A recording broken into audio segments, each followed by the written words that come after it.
Niduhamagara Yesu, Yesu, Yesu, buri gihe cyose twambaza izina rya Yesu, twabonye ariyo nzira. Ni Yesu, Mwami Yesu, nubwo dukunda umwami pe, nyamara tujya tumutenguha. Ni Yesu wadukize makuba nkayo. Nuguhamagara Yesu, Yesu, Yesu, buri gihe cyose twambaza izina rya Yesu, twabonye ariyo nzira. Ni Yesu, Mwami Yesu, nimwe tugendera mu kuri, ubundi tukemera ibyiyumviro. Nta kuntu twatsinduye umubiri wacu. Nuguhamagara Yesu, Yesu, Yesu, buri gihe cyose twambaza izina rya Yesu, twabonye ariyo nzira. Ni Yesu, Mwami Yesu. Bakristo bari hirya no hino bibaza Mwami umugenariye, nta buryo twebwe twese twabaho turi umwe. Nuguhamagara Yesu, Yesu, Yesu, buri gihe cyose twambaza izina rya Yesu, twabonye ariyo nzira. Ni Yesu, Mwami Yesu. Nuguhamagara Yesu, Yesu, Yesu, buri gihe cyose twambaza izina rya Yesu, twabonye ariyo nzira. Ni Yesu, Mwami Yesu. Nuguhamagara Yesu, Yesu, Yesu, buri gihe cyose twambaza izina rya Yesu, nabonye ariyo nzira. Ni Yesu, Mwami Yesu. Amen. Amen. Amen.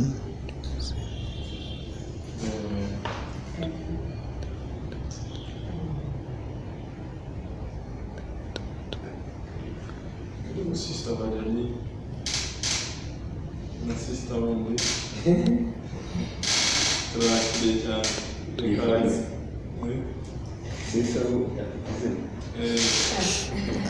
Yitwa Gukunda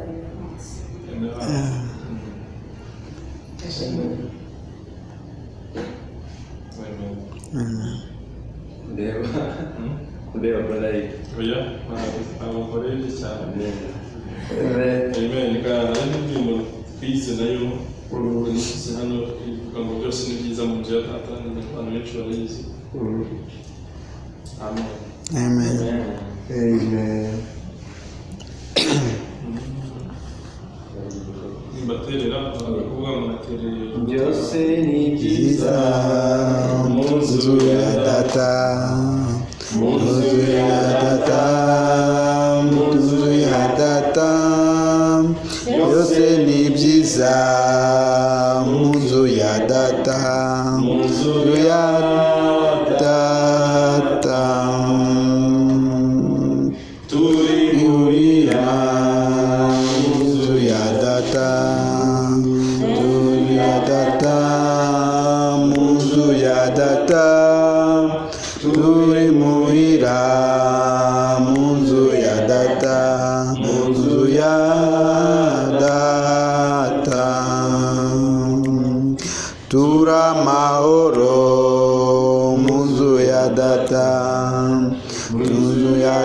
data mu nzu ya data tura amahoro mu nzu ya data mu nzu ya data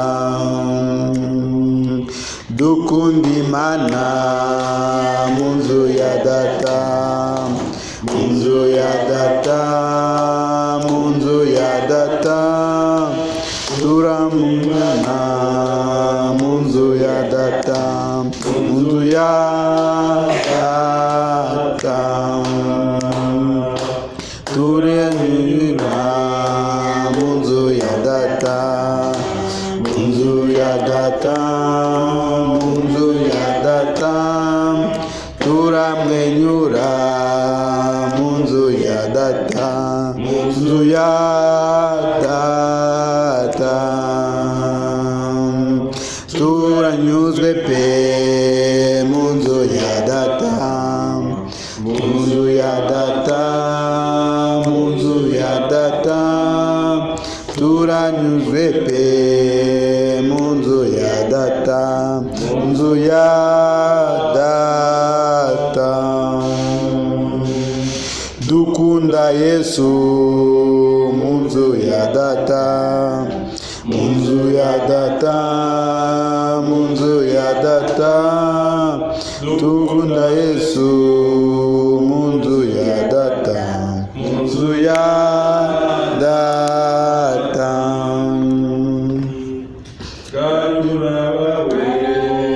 mu nzu ya data mu nzu ya data mu nzu ya data garura abawe mu nzu ya data mu nzu ya data dukunda Yesu mu nzu ya data mu nzu ya data mu nzu ya data dukunda Yesu mu nzu ya data mu nzu ya data. Amen. byose ni byiza mu nzu ya data. Amen. Turi muhira, Amen. turi amahoro, Amen. dukunda Imana, Amen. turamwenyura, Amen. turanyuzwe pe. Amen. Amen. Garura abawe. Amen. Amen. Amen. Amen. Kwa data nyumira. Muri Yesu ni wacu. Turimo turamwenyura. Amen.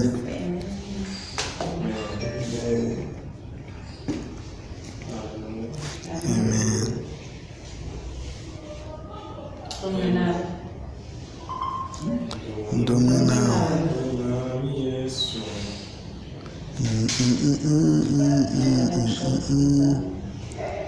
Ya ndirimbo yagoranye. Amen. Kumwe nawe Mwami Yesu. Amen. Kumwe nawe. Amen. Ufite wese. Amen. Umuyemo wese.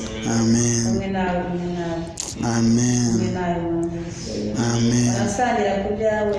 Amen. Ubereye byose. Ni ukuri. Amen. Amen. Ndumwe nawe. Nsangiye umuntu nawe. Amen. Bugenda bunyuzura. Amen. Kumvira kwawe kose. Amen. Mbora kunshikirije. Amen. Amen. Ndumwe nawe mu kubanga. Umusaraba wawe. Muri uwo mbere isi umupfu. Nayo ikambere ipfuye. Kumwe nawe mu biruhuko. Ngombe muri we. Amen. Ubugingo ni Yesu. Amen. Umurimo wese. Ni ukuri. Ndumwe nawe mwizamurwa hamwe nawe mu ijuru. Ndumugenzi mukira muri we niho iwacu. Amen. Nimanye ngoma nawe dusangiye ubutware tunasangiye ubugingo Amen. nawe mbamo. Haleluya. Amen.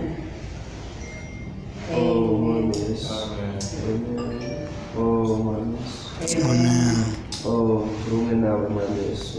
Amen. Oh, urakoze kuwiyunze natwe mwami. Amen. Oh, urakoze kwemeye kumwe natwe. Amen. Oh, mwami Yesu. Amen. Twongeye kuzamura mwami Imana imitima yacu. Oh, kugira ngo mwami Imana ugaze mwami. Oh, kugira ngo urusheho kudukiza mwami. Oh, ni wowe gakiza kacu mwami. Oh, mwami Yesu. Urusheho kudukiza mwami. Oh, urusheho kutwuzuza mwami. Oh, reka mwami Imana turangire ugaragare mwami. Oh, reka utwigishe umunsi ku munsi.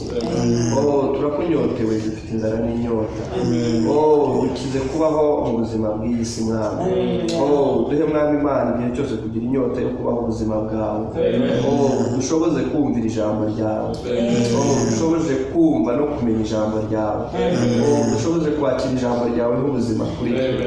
Oh, mwami Yesu. Urakoze mwami Imana kubwira iteraniro. Urakoze kubw'abavandimwe baraha. Urakoze kubw'abatabashije kuboneka. Oh, mwami Yesu turumwe nawe. Oh, turumwe nawe mwami Yesu. Oh, turumwe nawe mwami Yesu. Turagushimye rero ko ari wowe kubaho kwacu. Turagushimye ko ari wowe munezero wacu. Turagushimye ko ari wowe ibyiringiro byacu. Oh, mwami Yesu. Ushimwe kandi uhimbazwe mwami. Ukomeje kutwihishurira mwami. Tukumenye mwami Imana ubugari bwawe. Tukumenye mwami Imana uburebure bwawe. Tukumenye ikijyepfo n'ikijyaruguru. Oh, mwami Yesu. Tubeshweho nawe mwami. Kugira ngo umunezero wacu usesekare mwami. Nubwo tugushaho kumenya mwami. Kugira ngo tudahanga amaso kuri iyi si mwami. Nuko tumenye ubutunzi buri muri wowe mwami. Oh, mwami Yesu. Ushimwe kandi uhimbazwe. Oh, turumwe nawe mwami. Amen. Amen. Mwendumi Yesu, Mungu nawe, mamufite mwese, mumuyemo wese, umwe nawe,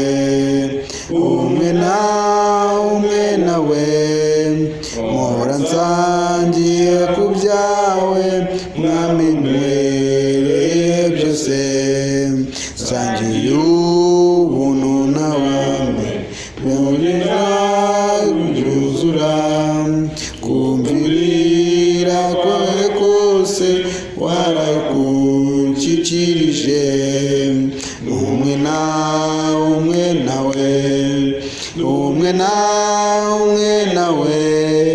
mpora nsangira ku byawe, mwami umbereye byose, nawe ku musaraba wawe, muri wowe muri zupfu nayinaze byose, umwe nawe,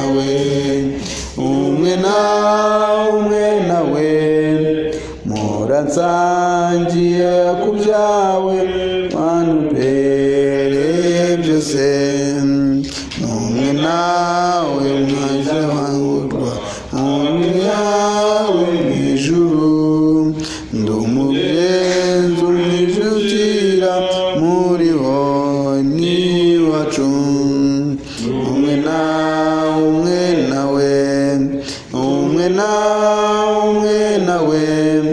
mpora nsangira ku byawe, mwami umbereye byose, ni umwe nawe,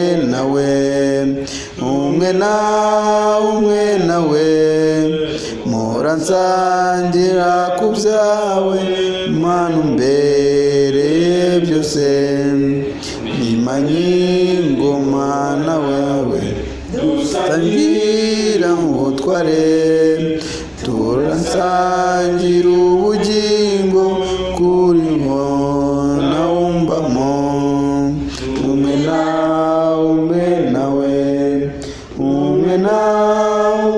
nawe, mpora nsangira ku byawe, mwami umbereye byose, umwe nawe,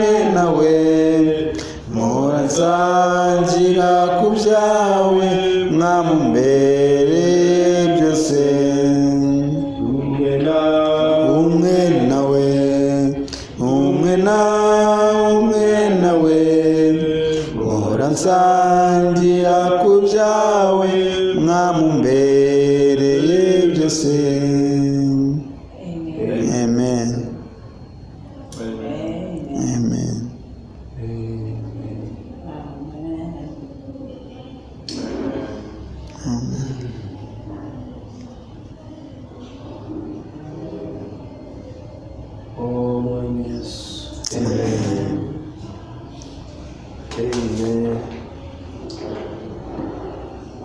Oh mwami Yesu. Amen.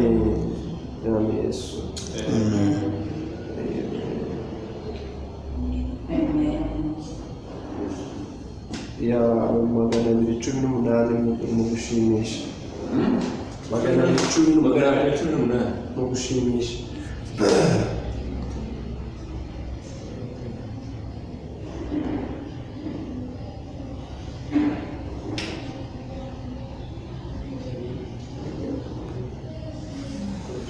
Magana 18 mu gushimisha. Bwana Yesu.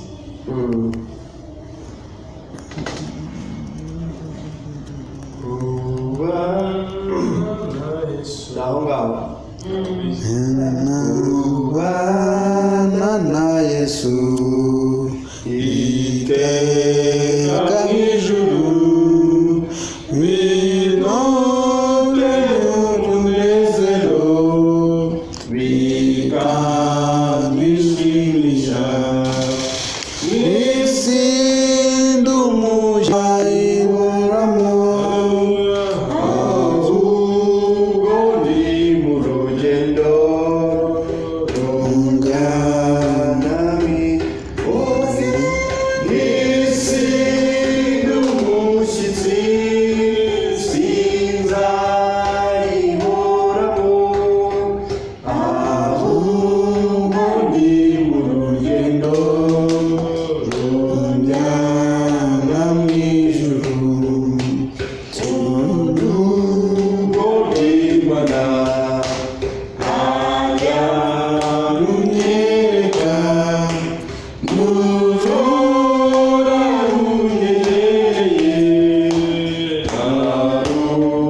arumishuriye bituma nibsa cyane kugerayo ijana ry'uwahimana Yerusalemu nshya bituma cyane kugerayo ijana ry'uwahimana Yerusalemu nshya yaravuze ati tuzabana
Hallelujah.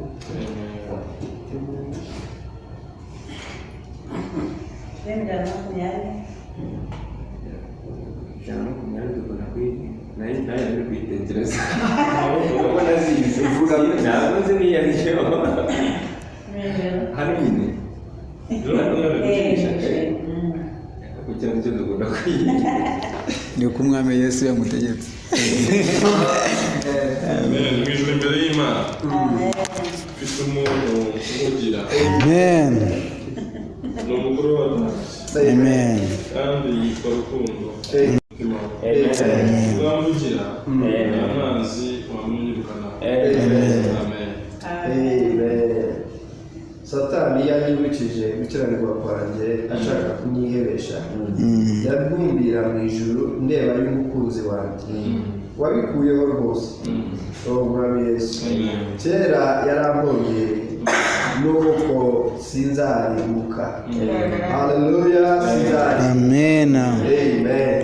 Uwiteka umucamanza ambonyeho amaraso nacira urubanza rubi ikiranutse yarashunguye ngo mbuwe niko kunyishingira kuko adapfa singipfuye na Yesu turi umwe.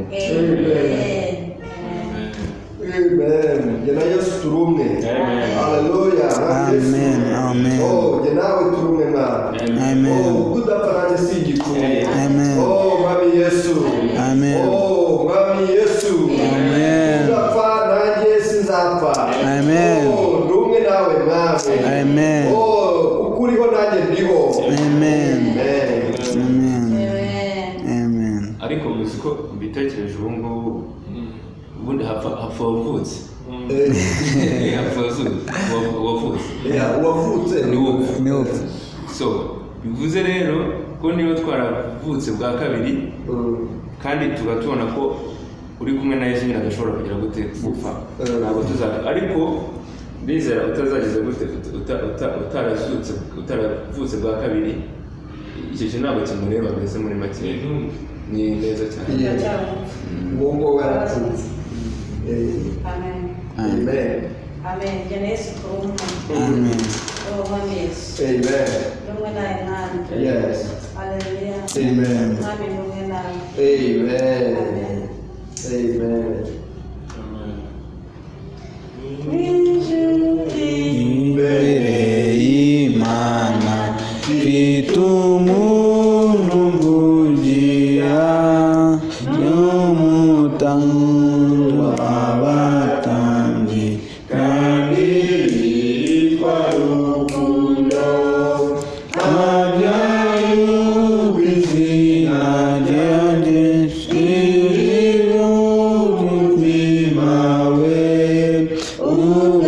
ubangurira n'abanzi wabamwirukanaho. Satani yanyibukije gukiranirwa kwanjye ashaka kunyihebesha yamumbira mu ijuru ndeba y'umukunzi wanjye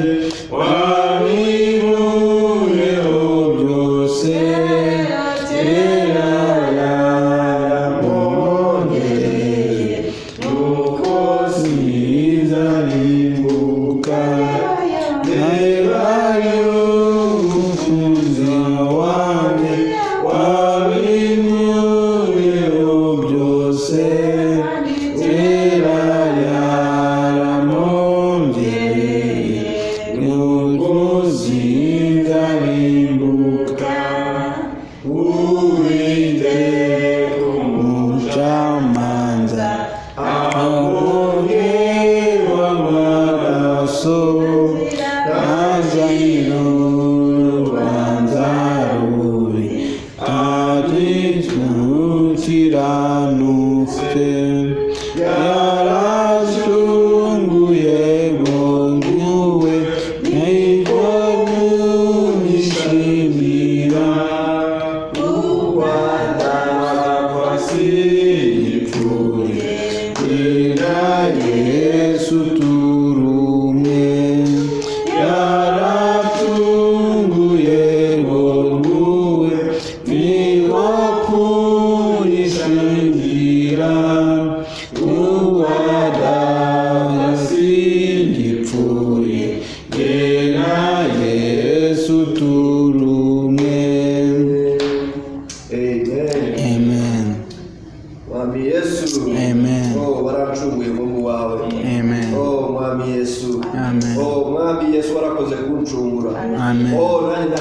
n'umuntu wawe mwami. Amen.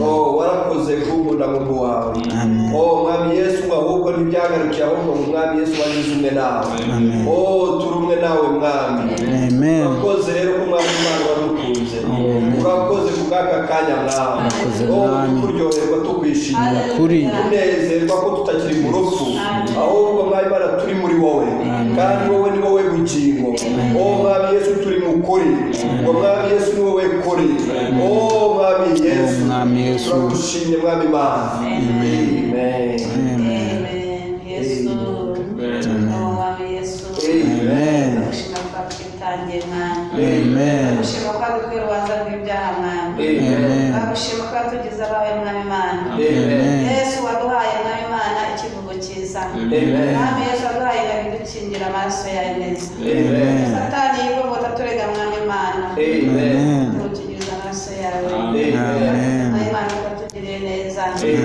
Igitare cyacu waduhaye ibidukingira. Imana tugirire neza uyu munsi turagushima. Mwami Yesu. Tutazongera gupfa mwami Imana. Mwami Yesu adukuye mu bapfu dushyira mu bazima. Data mwiza waradukunze tugira abawe mwami Imana. Uyu munsi turagushimiye kandi turaguhimbaje. Kuko tutazarimbuka ukundi mwami Imana. Turagushima ko waduhongereye mwami Imana. Turagushima ko watwigize abawe data mwiza. Byari kutwica ibikoraho mwami Imana tugira abazima. Twambika amaraso yawe ngo bidukingira. Amina.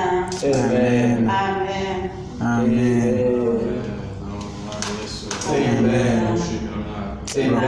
Gushimira ko ari wowe utuvugira. Gushimira ko ari wowe muhuza w'Imana n'abantu. Gushimira ko ari wowe mutanzi mukuru. Wowe mwami wagiye hera hahera. Ujyanye amaraso yawe. Utabasha utakeneye kubanza gutamba ibitambo by'ibyaha byawe. Gukiranuka rwose. Gushimira ko ari wowe mutanzi w'iteka ryose. Kandi wo mu buryo bwa Melikisedeki. Gushimira ko ari wowe urahera. Tugushimiye kubw'amaraso yawe mwami. Amaraso yawe tuvugira mwami. Kurusha ayabereye. Amaraso avuga ibyiza. Amaraso y'igiciro cyinshi. Amaraso aruta izahabu n'ifeza. Mwami Yesu. Mwami Yesu. Umukiza wacu. Yesu. Amen. Kuri bose. Yesu. Mwami Yesu. Mwami Yesu. Amen.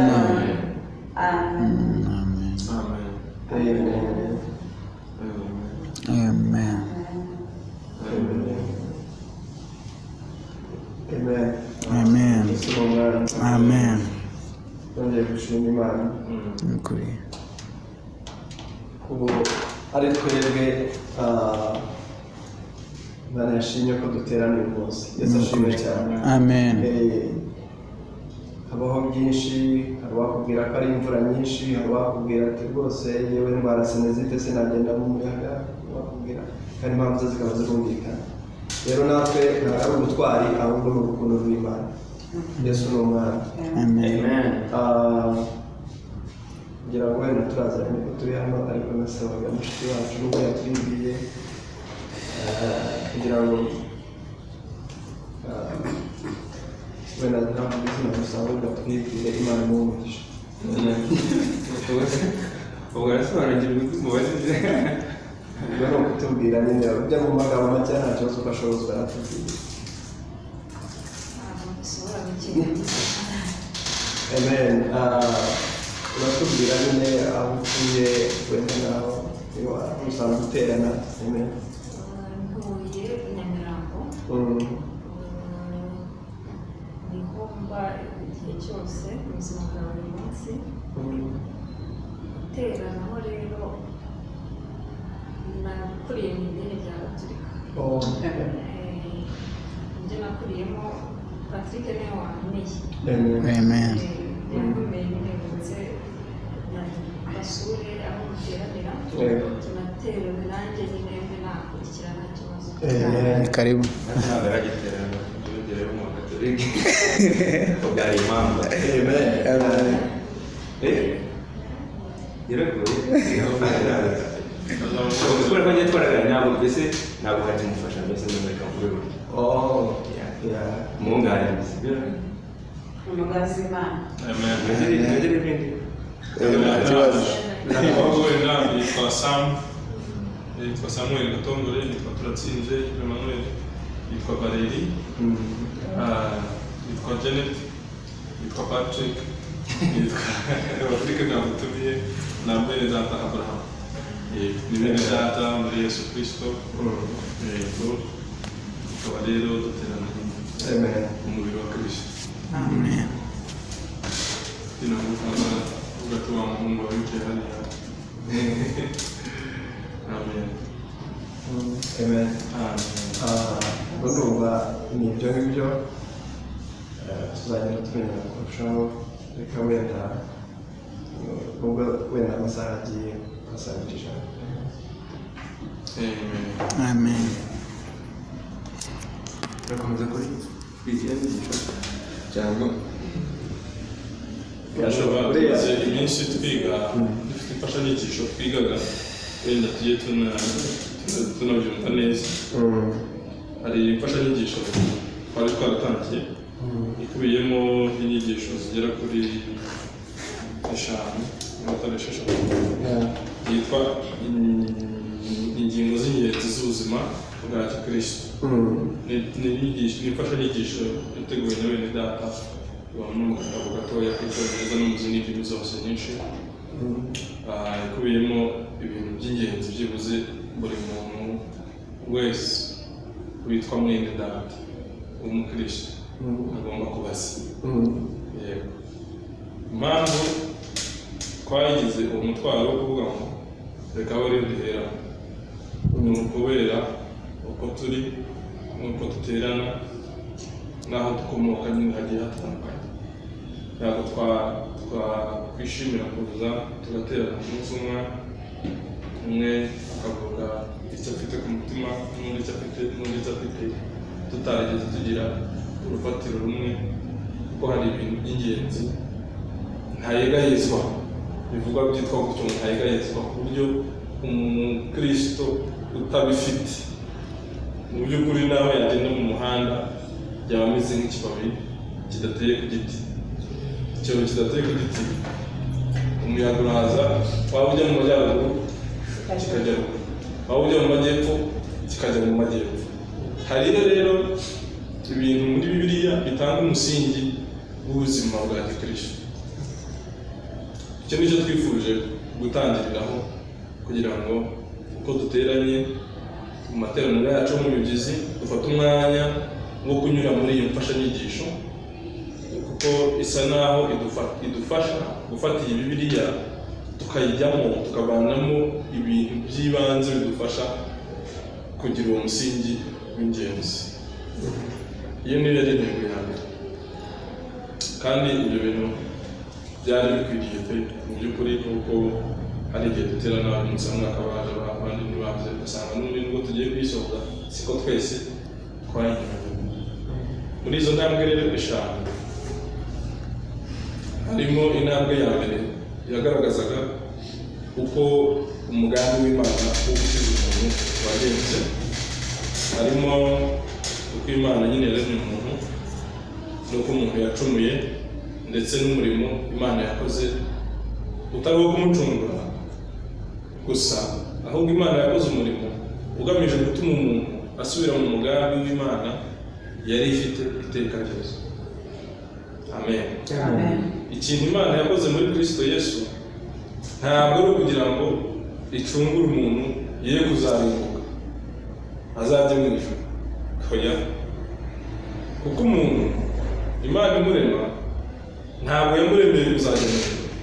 Kandi indirimbo kera twajyaga turirimba, aho mushiki wacu Meranse yakuriye, nanjye niho nakuriye, niho narerewe, habaga indirimbo yavuga ngo twaremewe tuzajya mu ijuru, niho twese tuzishima iteka.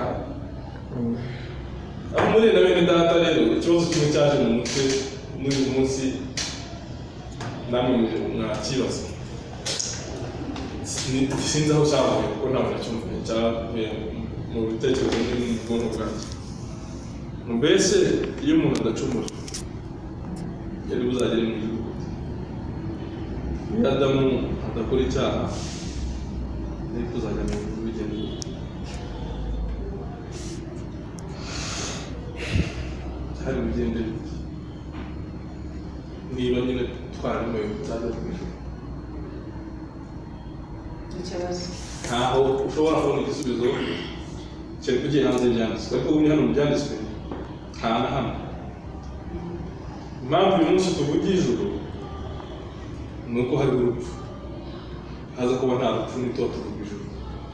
Kandi urupfu ntirwaje ruzanwe n'Imana, ahubwo urupfu rwazanwe n'icyaha cyazanwe na Satani. Yesu ashimwe cyane. Imana rero iri mu muntu yari isanzwe.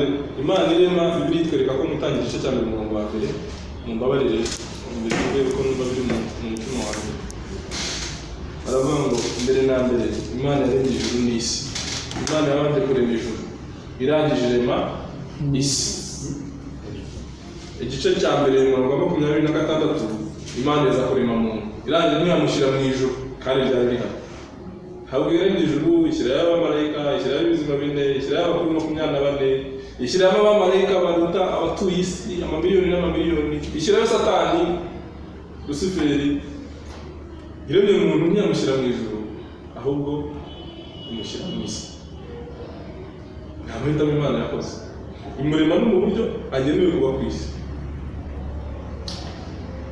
Ifite rero umugambi ukubiye mu bintu bitatu tubona mu itangiriro cya 26. Ngomba ku nyigisho ya mbere twize ivuga ngo itangiriro 26 haravuga ngo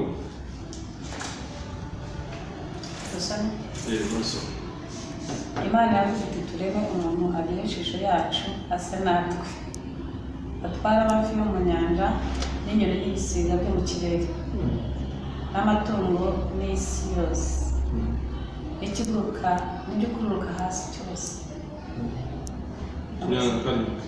Imana irema umuntu ngo agire ishusho yayo, afite ishusho y'Imana niko yaboremye, umugabo n'umugore niko yabaremye. Amen. Uyu rero ni umugambi w'Imana w'iteka ryose. Hano mu itangiriro igice cya mbere n'igice cya kabiri icyaha cyari kitaraza mu isi.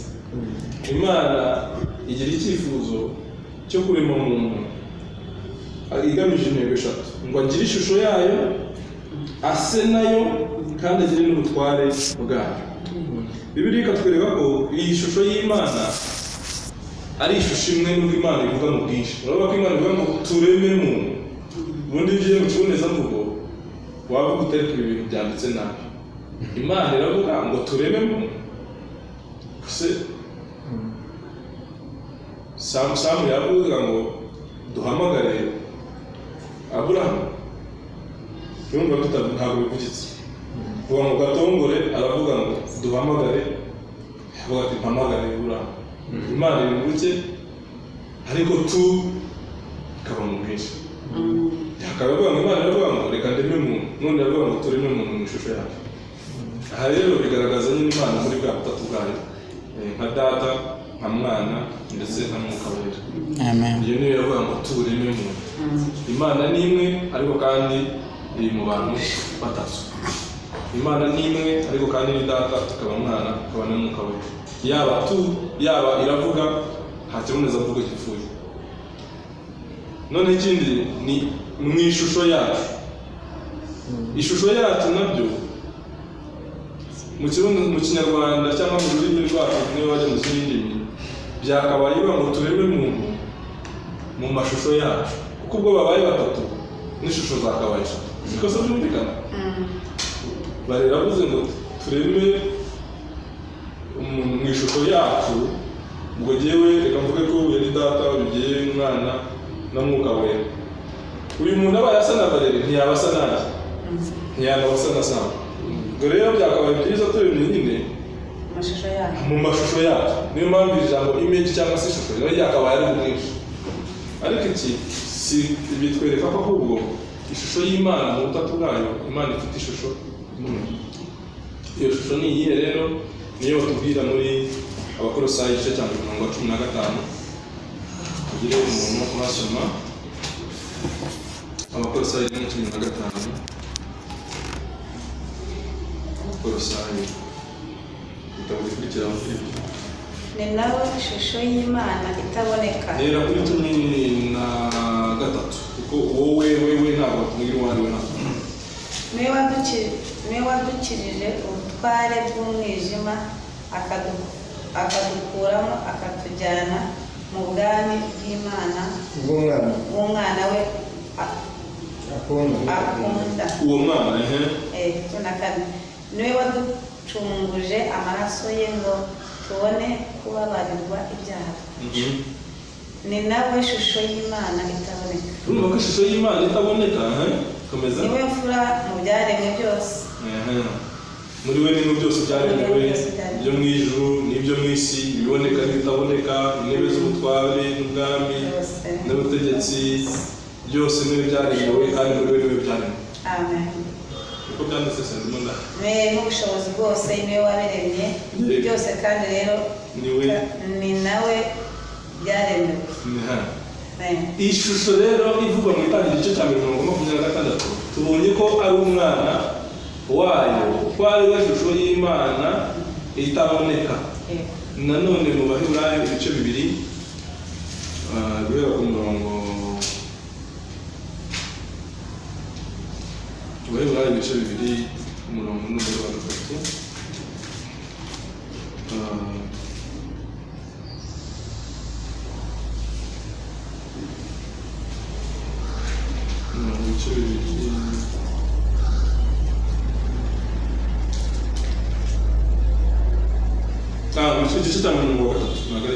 Igice cya 23 mu Baheburayo.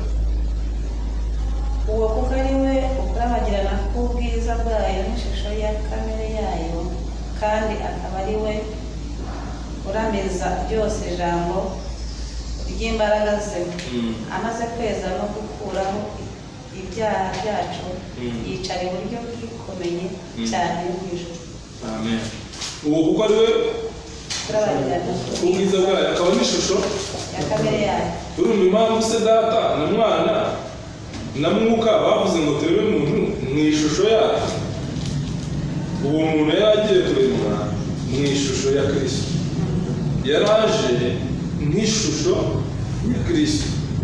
Bifuzaga ko iyo shusho y'Imana nyine igira ishusho hano mu isi, ari we muntu Imana yari igiye kurema waje kwitwa Adamu. Uwo muntu rero niwe shusho y'Imana itaboneka.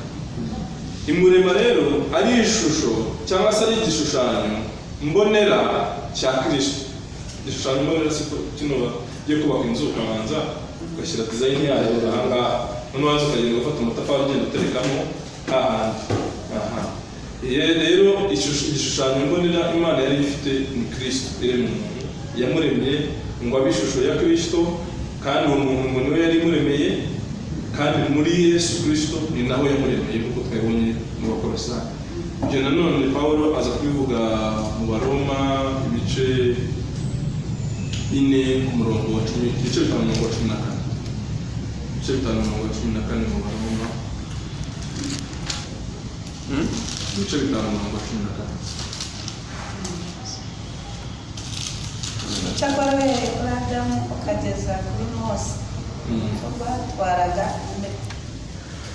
rwatwaraga ndetse n'abatakoze ibyaha bihwanye n'igicumuro cya Adamu, wasuraga uwajyaga kuzaza. Ari ufite biri ijambo ry'Imana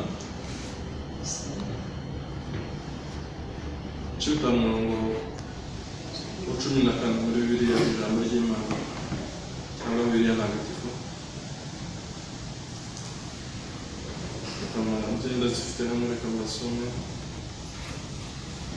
Cyuta umurongo wa 14 aravuga ngo icyakora uhereye kuri nsomye Bibiliya icyakora nyamara kuva mu gihe cya Adamu kugeza mu cya Musa urupfu rwari rufite ubushobozi ku bantu ndetse no ku batari barakoze icyaha gihwanye n'igicumuro cya Adamu. Adamu ni ishusho y'uwagombaga kuzaza, ni ishusho y'uwagombaga kuzaza. Muri Bibiliya ntagatifu aravuga ngo nyamara urupfu rwaraganje kuva kuri Adamu kugera kuri Musa ndetse no kuba atakoze icyaha kingana n'icy'Adamu ariwe washushanyaga uwari ugiye kuzaza. So rero Imana yari Adamu nk'ishusho y'uwari buzaza. Urumva ko kuza kuba nguwo kudashingiye ku cyaha, ntabwo kuza kwa Yesu gushingiye ku umuntu yacumuye akaba yahakuwe, ataranacumura, ataranaremwa, yaremwa ari ishusho y'uwagombaga kuzaza. Tubona rero Imana yaramuremye ngo agire ishusho, abe ishusho ya Kristo, kamivuge ni agire akamero ka Kristo, agire our likeness, nivuga ngo ase natwe, ariko ni ijambo risobanuye ngo agire akamero nk'akacu, akamero n'ukuvuga kamere yacu, kandi agire n'ubutware bwacu. Ni ukubona ishusho y'umuntu hano ari ishusho ya Kristo, afite kamero k'Imana, afite n'ubutware bw'Imana. Uwo muntu n'Imana yifuzaga kubona. Tuza kubona mu bice bibiri umurongo mwitangirije ibice bibiri, Imana ni igiti cy'ubugingo ikagishyira muri hagati mu busitani bwa Edeni. Icyo giti cy'ubugingo cyari igiti gihesha umuntu kubaho iteka ryose. Niyo yaba yacumuye, imiterere y'iki giti ukuntu yari imeze, iyo yibeje akakiryaho kubera ubwoko bw'ubugingo bwari bukirimo, bwari ubugingo bw'Imana ubwayo, bwari ubugingo bwa Kristo bwari muri icyo giti cy'ubugingo. Amaze gucumura, Imana iravuga ngo nyamuneka tumwirukane adahera akajya kuri iki giti cy'ubugingo akazabaho iteka ryose. Tekereza ko nubwo icyaha cyari cyamaze kwinjira, icyo giti cyari guhita gihindura ubusa, urupfu, akazabaho iteka ryose kubwo kwinjirwamo n'ubwo bugingo gusa. Ariko kubw'ibyaha Adamu yariye kuri icyo giti cy'ubugingo, ahubwo yariye ku giti cya Satani cyamuteye kwigomeka no gupfa, kimuzanira urupfu. Umugambi rero Imana yari ifite uri mu muntu kwari ukugira ngo umuntu agire ishusho yayo, agire ubutware bwayo hano ku isi, kandi agire kurabagirana k'ubwiza bwayo hano mu isi. Ibyo akaba yari kubikora ari uko afashe ubugingo bw'Imana akabushyira muri we, kuko ntabwo wafata ihene ukayibwira ngo nigire akamero nk'ak'inka, naho yakwifatafata idafite ubugingo bw'inka muri yo ntibishoboka. Ujyamo n'ahantu bafata imbwa bakazitoza cyangwa inkende, ariko wajya kubikora k'ubukende karaka barayitoje kwicara neza gutya rwose, abashyitsi bahari kwimunya ngo wajya barikona karasimbutse buriya ifite ikibazo. Bayitoje kwifata nk'abantu ariko nta bugingo bwa kintu buyirimo. Ni nk'uko wafata ihene ukayitoza kwitwara nk'intama, ikihangana gutya, ariko mu kanya uzumva ihebeye, mu kanya unizunguje akarizo. Adamu rero ntabwo ashobora kuba ishusho y'Imana no kugira akamero k'Imana n'ubutware bw'Imana adafite ubugingo bw'Imana muri we. Mu nyigisho ya mbere rero, iyo mu mutwe wa mbere muri imfashanyigisho, twari twabonye ko ibyo byatumye Imana irema umuntu imurema mu bice bitatu bitandukanye. Muri Zefaniya, Zakariya ibice 12 umurongo wa mbere, Imana ivuga uburyo yaremye umwuka ikamushyira mu muntu, imurema afite umwuka, afite ubugingo, afite n'umubiri. Kugira ngo umuntu abashe kwakira Kristo muri we, nuko agomba kuba aremye mu ishusho ya Kristo. Yesu ashimwe. Amen. Umuntu adafite ishusho ya Kristo, atari mu ishusho ya Kristo, ntashobora kwakira Kristo muri we. Ariko kubera ko umuntu yamuremye iteganya ko azakira ubuzima bwa Kristo muri we, kandi ubwo buzima nyine nk'uko tububona ari ubuzima bwo mu mwuka, kuko Imana ari umwuka. Muri Yohana ibice 4 niko batubwira umurongo wa 24, Imana ni umwuka n'abayisenga bagomba kuyisenga mu mwuka no mu kuri. Niba rero umuntu agomba kwakira Imana muri we, agomba kuba nawe afite umwuka, kuko Imana ntabwo ifatika, ntabwo ari ibitekerezo ngo birajya mu marangamutima. Imana ni umwuka, niyije muri twebwe isa n'umwuka wayo. Ibyo byatumye rero Imana iri mu muntu imurema imuhaye umwuka, ubugingo ndetse n'umubiri. Twabisomye mu Batesalonike ya mbere 5:43, havuga ngo Imana y'amahoro ibeze rwose, kandi nabwo ubwanyu n'umwuka wanyu n'ubugingo bwanyu n'umubiri wanyu birarindwa bitazabaho umugayo umunsi w'Umwami Yesu. Imana iri mu muntu afite ibyo bice bitatu, igamije kugira ngo yakire ubuzima bwa Kristo, ahinduke kurabagirana kw'Imana hano mu isi. Uwo ni wo mugambi w'Imana mu kurema muntu. Ntabwo umugambi w'Imana mu kurema umuntu ari kumujyana mu ijuru, ntabwo umugambi w'Imana mu kurema umuntu ari kuzajya mu ijuru. Niyo twakiriye Yesu Kristo, urugendo dutangira niko gusoza uwo mugambi wo guhinduka kurabagirana kw'Imana hano mu isi. Ntabwo dutangira urugendo rwo kugana mu ijuru. Ntabwo ariko Bibiliya itwigisha. Bibiliya itwigisha ko twakiriye Yesu Kristo kugira ngo duhinduke kurabagirana kwe, duhinduke ishusho ya kamere ye kandi duhinduke tugire n'umutware bwe hano mu isi. Na Yesu yigisha abigishwa be gusenga yaravuze ngo nimusenga muvuge ngo data wa twese uri mu ijuru ubwami bwawe buze hano ku isi. Ntabwo ari ukuvuga ngo tuzamuke dusange ubwami bwawe, oya, Imana yirifuza kuza hano mu isi kandi irifuza ko ubwami bwayo buza hano mu isi, kandi kugira ngo bishoboke yaremye umuntu imushyira ku isi kugira ngo amanure ubwo bwami bw'Imana buzane hano ku isi, azane ishusho y'Imana hano ku isi, azane n'ubutware bw'Imana hano ku isi. Na Yerusalemu nshya dusoza muri Bibiliya mu byashize 22 Imana ukiva mu ijuru ku Mana iza he mu isi.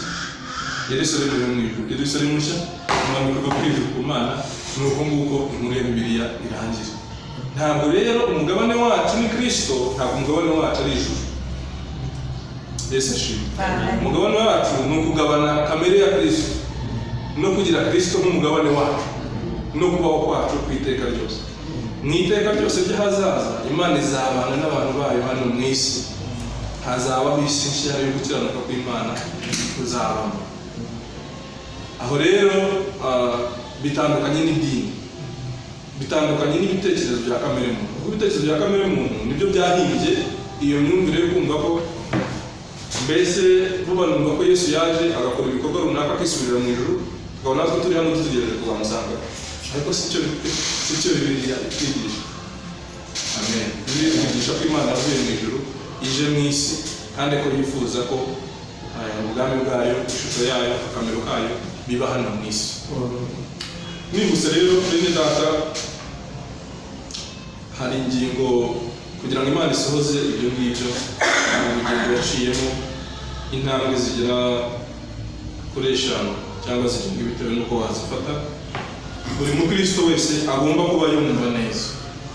Birumvikana ko umugambi Imana yarigije Adamu amaze gucumura agasanga Satani mu bwigomeke wararuhuwe, ariko si umugambi wo kumujyana mu ijuru.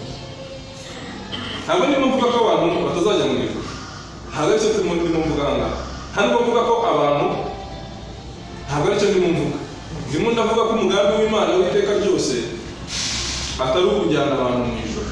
Umugambi w'Imana w'iteka ryose ni uguha abantu Kristo kugira ngo ahinduke ubuzima bwabo, nabo bahinduke kuri bagera no kubwiza bwabo. Ntabwo umugambi wayo ari ukubarema ngo ibatware mu ijuru, ntabwo ari byo. Tubona rero ko umuntu amaze gukora icyaha agacumura yaciriweho iteka, ahubwo aho kugira ngo azabe ubaho iteka ryose agasohoza umugambi w'Imana, abaho uzapfa kandi no mu kubaho kwe agasohoza kwifuza n'irari rya Satani.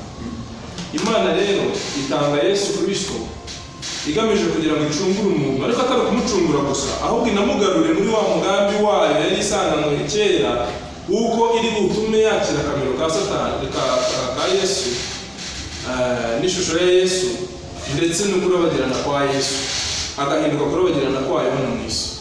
Ni ukuvuga ko itanga rero umwami Yesu ngo aze kudupfira ku musaraba harimo ibintu bibiri. Icya mbere kwari gukemura ikibazo cy'icyaha cyari cyavutse. Icya kabiri kwari gutwinjiza mu mugambi rero duteguriye mbere y'uko tujya mu gucumura. Ntabwo dushobora rero kurebera urupfu rwa Kristo no kuzuka ko gusa mu gukemura ikibazo cy'icyaha, ahubwo turebera mu kuvuga ngo icyo Imana yari yaratakaje ku bw'icyaha yarakironse muri Kristo Yesu. None ubwo imaze kukironka, uyu munsi turi abicaye hano tudategereje ngo turicaye ngo dutegereze kujya mu ijuru, ahubwo twicaye hano tuvuga ngo Mana, turagushimira ko waduhaye Yesu Kristo kugira ngo ahinduke kamere yacu kandi tubashe kuba ishusho yawe hano mu isi, tubashe guhinduka kurabagirana ku bwiza bwawe hano mu isi, tubashe gukoresha ubutware bwawe hano mu isi, dutegeke byose. Hano mwabonye ko mu itangiriro twasomye ngo atware ibintu byose byo mu kirere, byo mu nyanja n'ibikururuka. Mu bikururuka hano harimo Satani, kuko mu itangiriro Satani yaje mu ishusho y'inzoka ikururuka hasi. Mu byahishuraga tubwira ngo rero Satani ngo niwe, ngo iyo nzoka ngo ya nzoka ya kera ari we mwanzi na Satani. Iyo nzoka rero ni Satani muri ishusho y'inzoka. Niyo mpamvu mu byari biri munsi y'ubutware bw'umuntu Satani yarani, ariko amaze gutsindwa Satani ari umwami w'isi. Umwami Yesu amaze kumunyaga wa muntu, noneho yakira bwa buzima Imana rero amugeneye mu giti cy'ubugingo, hanyuma ashobora no gutwara ibyo mu isi muri Kristo Yesu. Yesu agategeka, agatwara, agakoresha ubutware bw'Imana hano mu isi.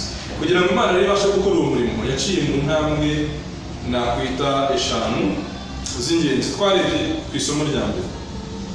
Intambwe ya mbere tuyisoma muri Yohana igice cya mbere umurongo wa 14. Imana ubwayo yahindutse umuntu. Sinzi umuntu wagera mbere yawe usomera Yohana igice cya mbere, ubutumwa bwiza bwa Yohana 1:14. Yohana 1:14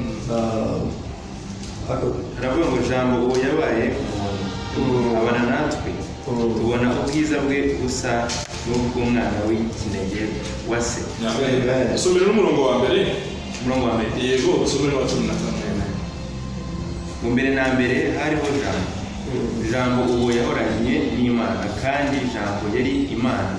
14. Jambo uwo yabaye umuntu abana natwe tubona ubwiza bwe busa n'ubw'umwana w'ikinege wa se. Amen. Yuzuye ubuntu n'ukuri. Amen. Tubona jambo barimo batubwira ko ari Imana. Mu gice cya mbere tubwira ko jambo yari Imana. Mbere na mbere hariho jambo yahoranye n'Imana kandi jambo ubwe yari Imana. Kandi bakatubwira ko ari nawe wari mu bintu byose. Batubwira ko jambo ari Imana, umuremyi w'ijuru n'isi. Umurongo wa 14 rero tubona noneho ya Mana bavuze batubwira ko yari Imana ihindutse umuntu. Igitangaza cya mbere kiba kirabaye. Imana wa muremyi batubwiye ihinduka ikiremwa muntu, yambara inyama n'amaraso, igira amagufwa n'amaso n'amaguru nkatwe, irya ibishyimbo, niba warajya ibishyimbo hakurya uzatubwira ko yarya imigati ikanananirwa akajya no ku mazi. Hari ahantu Yesu yagiye ku mazi arushye asanga y'umugore w'umusamariyakazi aramubwira ati wampaye amazi yo kunywa. Ibi bitwereka yuko Imana intambwe ya mbere twari uguhinduka umuntu. Ni igitangaza cya mbere gikomeye cyabayeho n'isi, kubona Imana umuremyi w'ijuru n'isi ihinduka ikiremwa muntu, ubumana bugahuzwa n'ubumuntu mu kiremwa kimwe. Hakaboneka ikiremwa cy'Imana 100%, kandi icyo kiremwa kikaba ari n'umuntu. Kandi icyo kiremwa kikaba gisohoza ukwifuza kw'Imana yari ifite mu itangiriro 26. Koko akaba ari ishusho y'Imana, agaruka bagera no ku bwiza bwayo, ndetse afite n'ubutware bw'Imana, ndetse afite n'akamero kayo. Icyo yari yaragambiriye ikagiteshwa n'icyaha gisohorera muri Kristo Yesu. Amen. Iyi niyo ntambwe ya mbere Imana yakoze, ihinduka muntu. Aba umuntu w'intungane, umuntu udafite icyaha, umuntu w'umukiranutsi. Arageragezwa nk'uko umuntu wa mbere yageragejwe mu buryo bwose, ariko we aranesha. Icya kabiri nasaga n'ukivuze nk'intambwe ya kabiri, ntabwo yaje ngo umuntu uhite isubira mu ijuru, ahubwo yabayeho ubuzima bwa kimuntu imyaka 33 n'igice. Imana ibaho ubuzima bwa kimuntu, ikaryama, ikiyuhagira, igasinzira, ikabaho nkatwe twese, ica mu mibabaro yacu yose niyo natwe ducamo umunsi ku munsi, ariko igaragara nk'umuntu w'umukiranutsi. Uko kubaho rero cy'umuntu ni intambwe ya kabiri Imana yafashe. Niyo mpamvu biri tubwira ngo dufite umutambyi utabasha kubabarana natwe, ahubwo we avuga ngo iki azaheburayo ibice bine. Ntabwo dufite umutambyi utabasha kubabarana natwe cyangwa se utabasha gukorwaho n'amarangamutima yacu. Umuntu afite mu ibice bine mu baheburayo. Mu cyongereza nkashaka kubihindura mu Kinyarwanda. Dufite umutambyi utabasha gukorwaho n'amarangamutima yacu. Sinzi uko babivuga.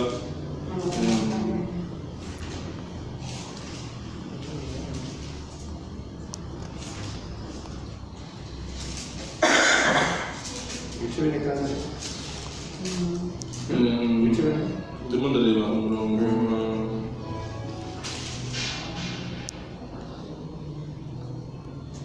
15.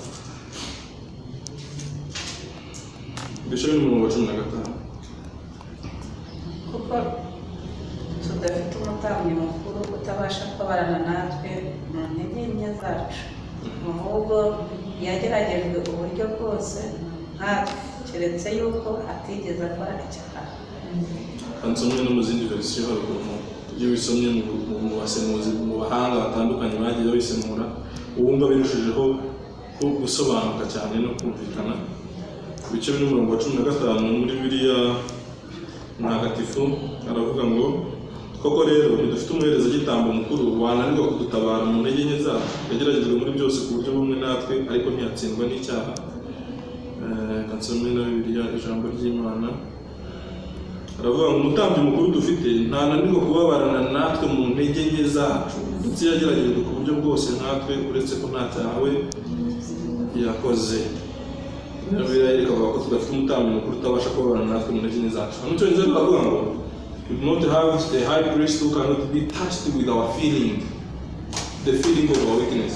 Feeling n'abantu ibyumve cyangwa amarangamutima. Ntabwo dufite umutambyi mukuru.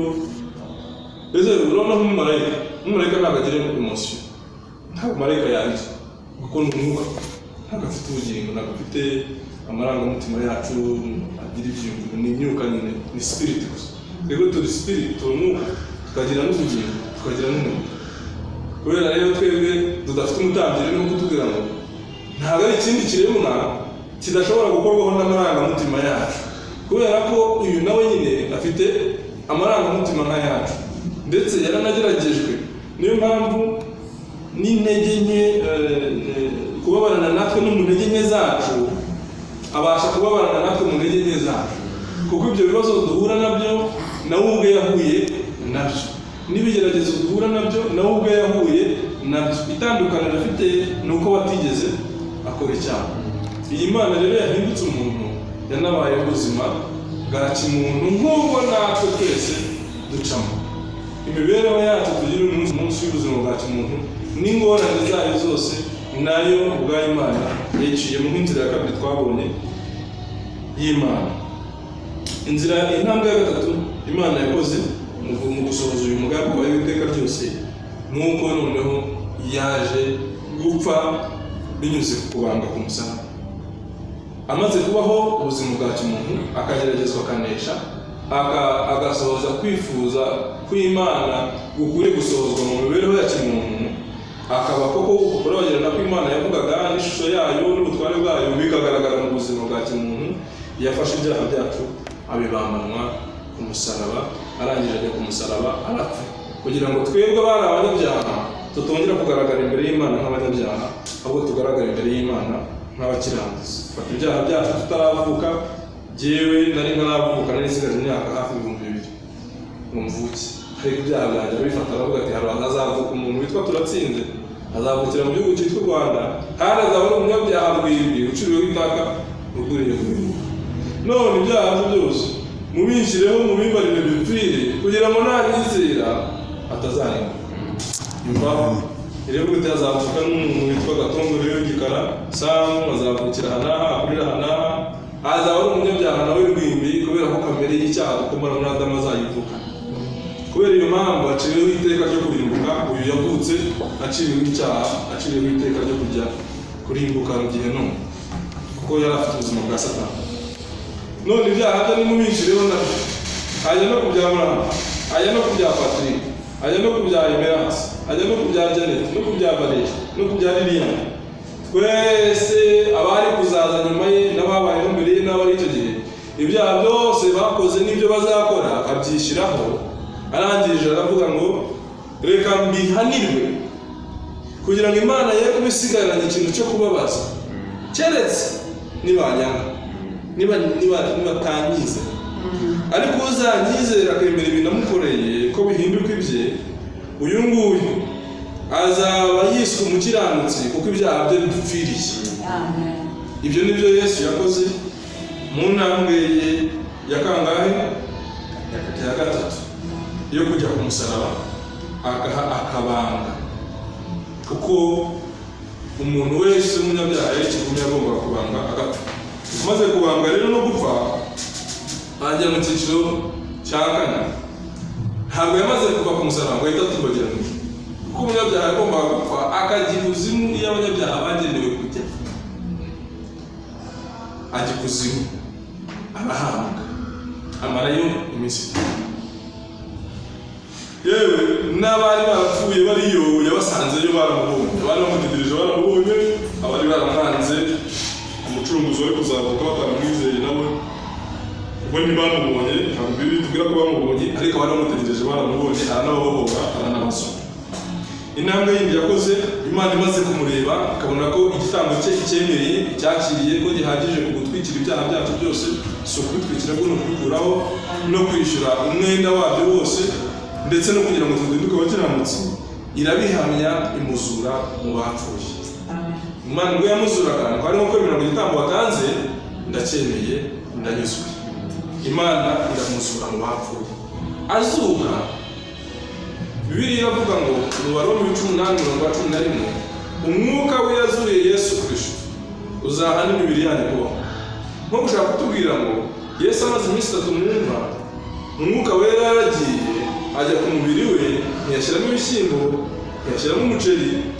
Urumva twebwe batubwira ngo umubiri yacu ubeshejweho n'ibiryo, ariko ugiye muri morgue ukasamura umurambo, niyo wafata ibiryo byiza bifite intungamubiri, byubaka umubiri, ibitera imbaraga n'ibirinda indwara, ugaseseka mu ntage azabyuka. Ntabwo rero uyu mubiri ukura kubaho kwawo mu biryo. Yesu inyigisho turi bujyeho uyu munsi, ariko umwuka w'Uwiteka niwe uduha kubaho. Iyo avuyeho n'inda yaba yuzuye ifite ivuga, ni ukuri turawushimira, umubiri turawushimira. Rero igitangazo cyabayeho ni uko ubuzima bw'umubiri wa Yesu Kristo bwakomotse mu mwuka ubwo yazura. Mwuka wari yamugiyemo, ntiyamushyira ibiryo, ahubwo aramuzura, aho umubiri we kubaho awuhaye ubuzima bukomoka mu mwuka. Agira umubiri wakiriye ubuzima ubukuye mu mwuka, noneho Yesu arazuka. Icyo mu Baroma 18:11 batubwira ngo umwuka we yazuye Yesu Kristo. Niba umwuka yaragiye ku mubiri wa Yesu Kristo maze iminsi 3, hanyuma uwo mubiri ugahita uzuka ugatambuka, abantu bakawubona, ugahura n'abigishwa barimo bose bakanaganira, nta gishyimbo, nta muceri, nta gitoki, ati uwo mwuka nawe mwizere ko azahesha n'imibiri yanyu nayo kuzuka. Iyo nzira rero yo kuzuka batubwira ko Yesu Kristo amaze kuzuka, reka tubasome naho umuntu abareka, ntabwo ninda icyo cyane maze gusoma. Abakorinto ba mbere 15:44.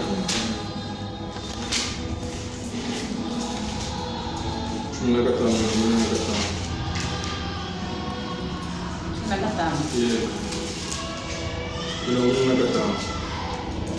Baravuga ngo ko niko yanditswe ngo umuntu wa mbere ari we Adamu yabaye ubugingo buzima, naho Adamu wa nyuma yabaye umwuka utanga ubugingo. Amaze kuzuka rero Yesu yazutse ari umwuka utanga ubugingo. Impamvu ari umwuka utanga ubugingo ni iyi, ndavugamo wenda n'ibintu bibiri. Impamvu ya mbere ni uko Yesu Kristo akiri mu mubiri wa kimuntu nkatwe, atarahabwa ubwiza n'ubuzima bukomoka mu mwuka. Iyo yabaga ari Yerusalemu, uri Yudaya ntiyamubona. Iyo yabaga ari Samariya, uwamushaka kujya i Samariya. Ibice atagezemo rero mu Rwanda n'ahandi ntibigeze banamenya ko yaje. Ariko nk'umwuka utanga ubugingo, uyu munsi twe duteraniye hano ari kumwe natwe. Bene data bateraniye i Rwamagana, abateraniye i Burundi, muri Kenya, ku isi hose, ni imbere hose, afite omnipresence. Kubera ko ngubu ni umwuka, ntabwo akizitiwe na wa mubiri wamuhaga imbibi. Ntabwo amaze kuzuka yabaye umwuka utanga ubugingo.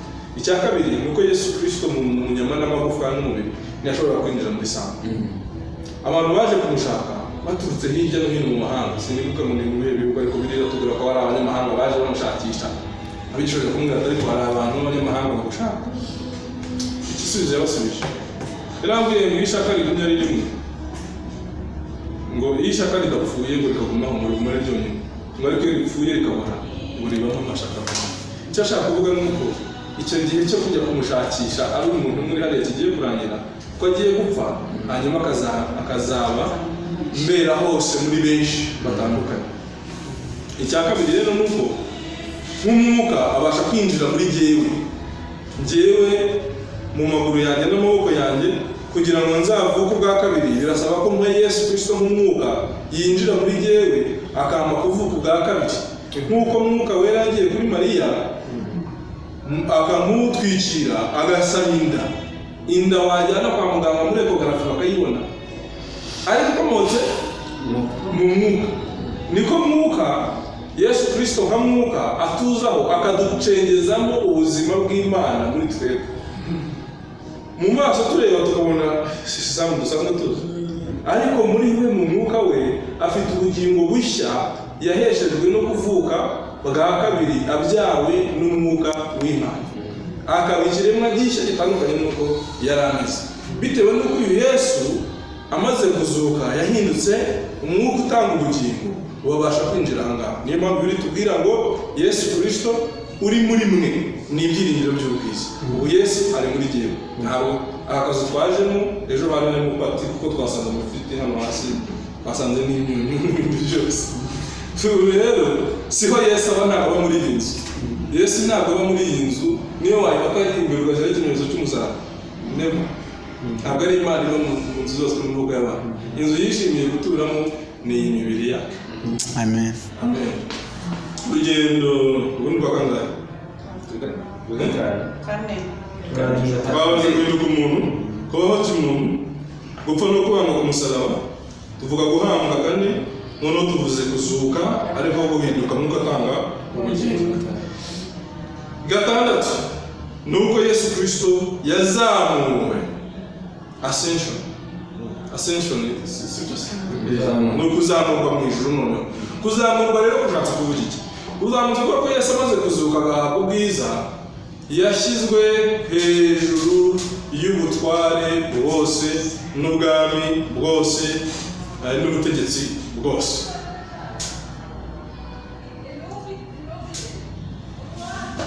Abakolosayi niba ari ibice bibiri,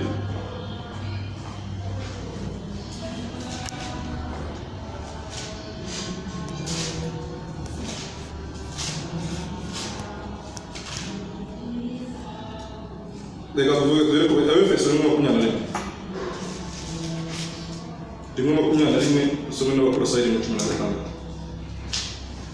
Efeso 1:21 n'Abakolosayi 1:16. Ntagatifu iravuga Abanyefezi 1:21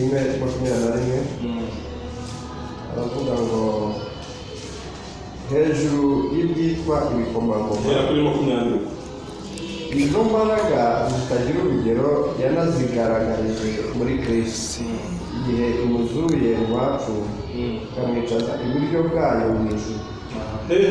Iburyo bwayo turavuga kuzamurwa mu ijuru, hejuru y'ibyitwa ibikomangoma, ibihangange, ibinyabubasha, ibinyabutegetsi byose, ndetse no hejuru y'irindi zina ryose ryashobora kuvugwa ubu none no mu bihe bizaza. 22. Ishyira rero byose munsi y'ibirenge bye, kandi imbere ya byose imugira umutwe wa Kiliziya w'itorero. 22 havuga indi ntabwo tugiye kuvuga ko nta kibazo ngo twasomeye rimwe, agiye dusomera Abakolosayi 1:16.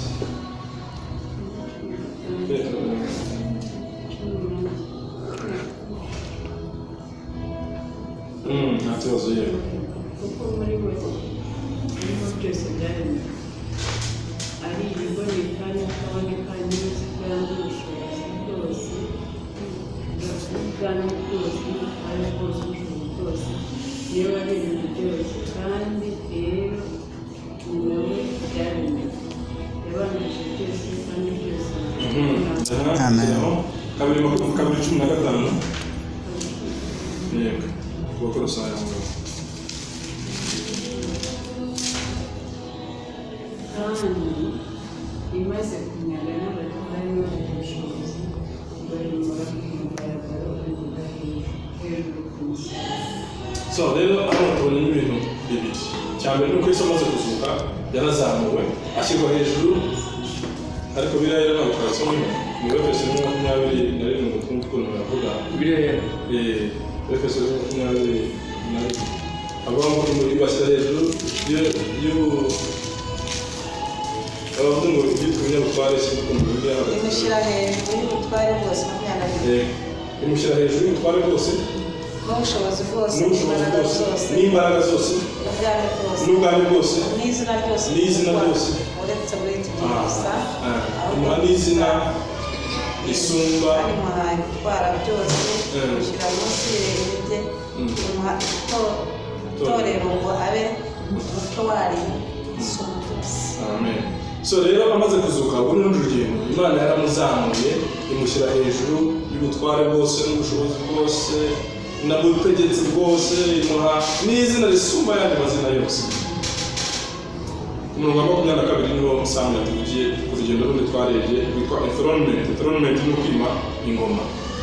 22 niho wasuwesu atusomera none kandi yamuhaye gutwara byose, imuha ubutware bw'ibintu byose. Ahandi mu Bafilipi baratubwira ngo yaravuze ngo kuko izina rya Yesu amavi yose arayibwo mu isi n'ayo mu ijuru n'ay'ikuzimu ngo ajye apfukama kubw'izina ngo rya Yesu. Intambwe ya nyuma rero bene data ari nayo itumye twicara aha ngaha uyu munsi ni intambwe yitwa kwiha umuntu. Amen. Iyi ntambwe yo kwiha umuntu uyumva Yesu yamaze guca urugendo rwose muri iyi ntambwe yose atandukanye na wa Yesu mu itangiriro cyangwa se muri Yohana rimwe wari Imana gusa, ikaba Imana itarigeze ifata idafite umubiri w'umuntu, itazi ubuzima bwa kimuntu, idakorwaho n'amarangamutima yayo. Ntabwo mvuga ko ari ubundi Yesu, ahubwo ndavuga ko urwo rugendo yanyuzemo nyine Bibiliya ituma hari ubwiza yinjijwemo burenze. Ubwo bwiza rero yabwinjijemo kubw'urupfu rwe no kuzuka kwe no kuzamurwa hejuru. Uyu munsi ari mu ijuru nk'Imana, nk'umutware utwara byose, ariko kandi ari mu ijuru nk'umuntu. Niyo yandi ngo twaririmba mu ijuru dufite umuntu tuvugira. Bibiliya ikavuga ngo hari umuhuza umwe w'abantu n'Imana, ngo nawe ni umuntu. Uyu munsi aracyari umuntu. Uyu muntu rero atwara byose. So uyu Yesu rero w'umwuka utanga ubugingo, niyo mpamvu Bibiliya itubwira ngo iyo tumwizeye tukizera izina rye tukamwakira nk'uko batubwira muri Yohana 12 ngo araza akinjira muri twebwe akaduha kuvuka ubwa kabiri. Ibyaha yababariye mu myaka 2000 ishize, izo mbabazi yatanze zihita zihinduka izacu uwo mwanya tumwizeye. Hanyuma usibye ibyo akanaduha n'ubuzima bw'ubumana butuma tuvuka ubwa kabiri, tukareba gukomeza kubaho tubeshejweho n'ubuzima bwa kamere dukomora kuri Adamu, ahubwo tukabaho tubaye tubeshejweho n'ubuzima bw'Imana duhabwa n'Umwuka Wera utuye muri twe. Iyo niyo nzira rero yani uru rugendo rero Imana yanyuzemo kugira ngo ibashe kwinjira mu muntu. Niba ko mu itangiriro intego Imana yari ifite kwari kugira ngo umuntu ahinduke ishusho y'Imana, kurabagirana kwayo cyangwa se akamero kayo, agire n'ubutware bwayo. Muri Yesu Kristo binyuze muri iyo nzira Imana ibasha kubironka. Kuko uyu mwene data Abrahamu yamaze kumva iyo nkuru akizera Yesu Kristo akamwakira, cya giti cy'ubugingo umuntu yirukanwe muri Adamu ngo ahatakirye, Imana igashyiraho n'amarayika ndetse igashyiraho n'inkota. Uwo munsi yavuze ngo nemeye kwizera Yesu Kristo ko ari umwana, kandi nizeye ko Imana yamuzeye mu bapfuye, cya gitabo gitamiye. Ubwo gupfa biba birangiye iteka byose. Sefi ni ukuvuga ngo nta gikomeye, nta rupfu, nta kizaza, kuko bwa cya giti icyatumaga umuntu agomba gupfa ni uko hari hashyizwe marayika ngo atakiryaho, ariko yakiriyeho niyo yaba amuciye mu bihumbi. Kuko ubwo buzima ni ubuzima bwa kimana, ni ubuzima bufite kutarimbuka muri bwo. Iyo buhuye n'urupfu, urupfu rurapfa. Ntabwo urupfu rushobora kuresisita ubwo buzima, rwo rurapfa. Uribuka ko kugira ngo umwana wawe uzakorwaho n'urupfu, urupfu rero ruzapfa. Ubwo bugingo rero iyo bumaze kwinjira mu muntu aba abaye ikiremwa gishyashya kiremwe hakurikijwe akamere k'Imana. Bene data, iyi mfashanyigisho twize izi ngingo eshanu zose tugamije kugira ngo uko duterana hano na bene data, ahari tudaterana hari umuntu utarigeze yakira Yesu Kristo, hari umuntu udasobanukiwe uyu mugambi w'Imana w'iteka ryose Imana yasohoreje muri Kristo, hari umuntu